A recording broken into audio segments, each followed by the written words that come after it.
Hello there. Okay, today's video is going to be a concentration on the far realm. I'm doing some work on a PDF where I've made 12 new aberrations that are all related to or come from the same home realm as the Grell. And we'll be seeing that pop up as a PDF at some stage because I'm going to be doing a lot of the artwork and things for that myself and all of the writing, of course. But I thought I would do a sort of companion piece to explain a little bit about the far realm from the perspective of hypothetical physics and how it relates to what we see of the far realm in the D&D universe. So things that we know about the far realm is that aberrations come from the far realm. So we've got mind flayers and we've got beholders and we've got growls and we've got aboleths, that sort of thing. So weird, strange creatures with weird body structures and unusual physics, and quite often psychic powers. And what the far realms basically are distant alternate realities which are very divergent from our reality, so much so that when the Big Bang happened in that universe, the laws of physics didn't line up the same way they do here. So the reason why things, when they interact with the far realm, mutate or warp or twist is because the atomic structure of material from the far realm universes isn't compatible with the atomic structure from stuff here. So if you eat a bit of meat or something from an aberration, it's it's it's not toxic per se, but your body can't incorporate the carbon atoms and the hydrogen atoms and all the minerals and things like that from that meat that you're eating correctly. It's just interacting chemically differently with your own body. It doesn't sync up the same. It'll be very weird. Kind of like you're trying to digest alcohol, but you've just drunk ethanol, and you've gone blind, or it's the chemistry is just different, variant, unpredictable. So this is why things mutate and twist and warp when they encounter the far realm, because the chemistry just doesn't jibe very well. It's an alternate physical structure of things. And the psychic element of it is quite interesting as well. So you could say that um, they they're cued into energies and things like that much more keenly than we are here. Quite often I say that a creature that's come over from the far realm into the material world, everything seems frozen and static in the material world compared to what they're used to. They're used to variant abilities, so they can slide from one dimension to another, just like we'd walk from one room to another, or they can slide in and out of time slightly. Maybe not jaunting throughout time as they see fit, but leapfrogging back and forward just a little bit. So a little bit into the future, a little bit into the past, a little bit sideways, wibbly wobbly. And they can interact with each other's body fields and things like that. So they have psychometric abilities, clairvoyance, that sort of thing.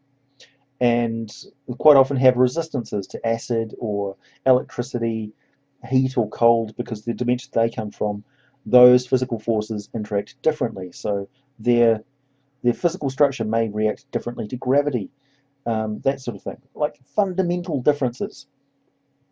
And when we talk about the far realm, it's actually in an infinite variety of different alternate dimensions, which are very, very different.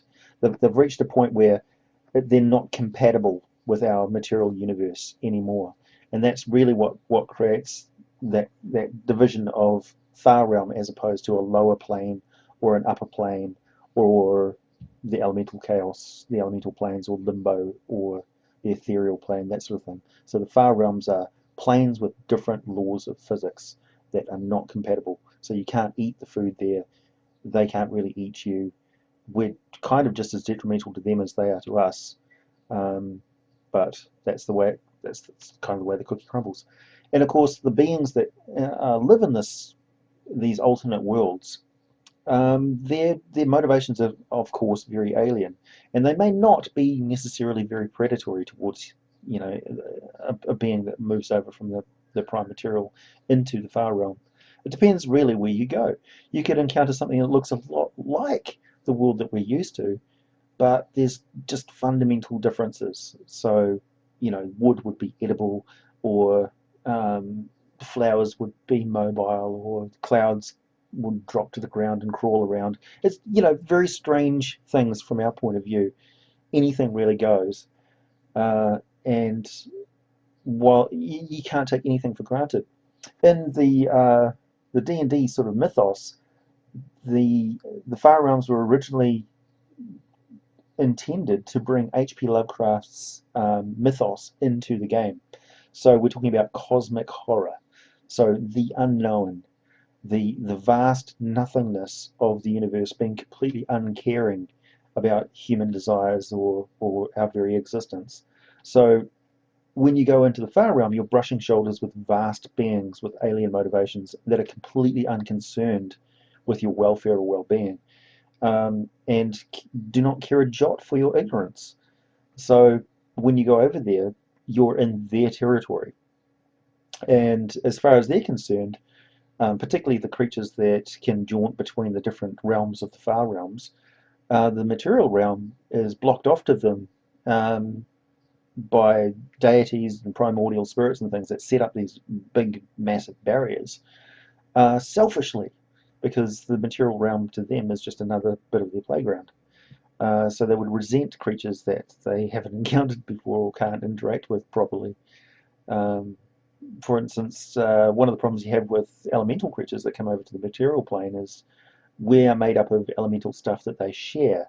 So an elemental lord or something like that will feel like we're selfish for not sharing our water or the minerals in our body or something like that. And the fact that we're so fragile and squishy, if it tries to exert its will on our substance, we quite often explode.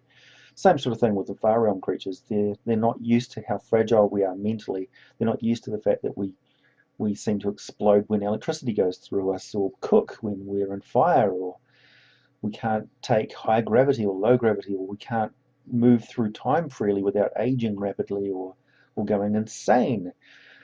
It's just, we're as alien to them as they are to us. Our motivations are just as alien to them as theirs are to us. And that's part of the fun. That whole trying to figure out the mystery. And the fact that you never really know what's going to come crawling through from a Far Realm. It could be a vast tentacled horror, like in Hellboy, for instance, where these great big things come through. It could be very intense life forms that are capable of breeding or interacting with any flesh they encounter. It could be cold mechanical machines. It could be a machine civilization. It could be a far future nanovirus that comes through and reorders matter as it sees fit and creates a droid clone army of any sort of material that it finds. So it would seem like everything becomes animated like in the Transformers movie, where the Allspark can turn all the machines into little sentient animate things. That sort of thing is exactly what we're talking about. That sort of, how does it do it? We don't know. But for them, it's just second nature. And as I'm writing this PDF and coming up with these different creatures, I'm orientating them around a specific environment in the Far Realm, a specific dimension, alternate dimension, which is very variant from what we're used to.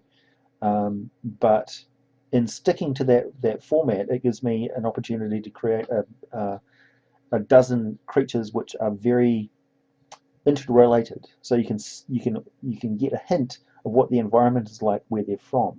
And in the PDF, I'll take you there. I'll take you straight into the realm that these things come from, and give you sort of the conditions that you're facing when you go over there and encounter this stuff, and just how nasty and alien the environment would be, and what you'd need to protect yourself to experience it and get out of it alive. So yeah, it's very, very much on my thoughts at the moment.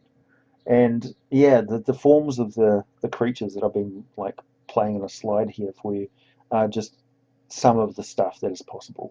There's a whole lot more.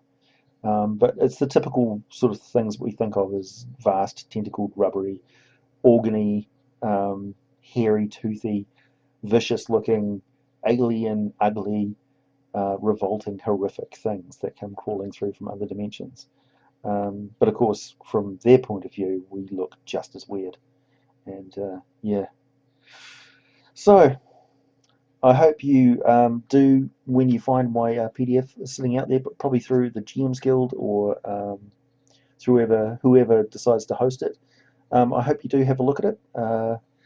It will be known as, well, my working title for the dimension at the moment is The Endless Flesh, and it'll be AJ's Dirty Dozen New Aberrations from the realm of the Endless Flesh. So I'm looking forward to bringing it to you and unveiling, finally, some creatures that I've come up with. And yeah, not just regurgitating stuff out of the 5th edition and old editions of the game, but bringing you whole new weirdness that you can unleash on your players. Yeah, so thanks for listening, and I'm actually working on another video at the moment. Well, I've got a couple of different videos for different creatures. One of them is a request, and it's a playable race, finally. I'm going to be bringing you a video on the Drow, so I'm working on that as we speak. So thanks for listening. Have a good evening, and or a good morning if you're listening to it then, and I hope your weekend goes really well. Probably be another video for you from me by the end of it.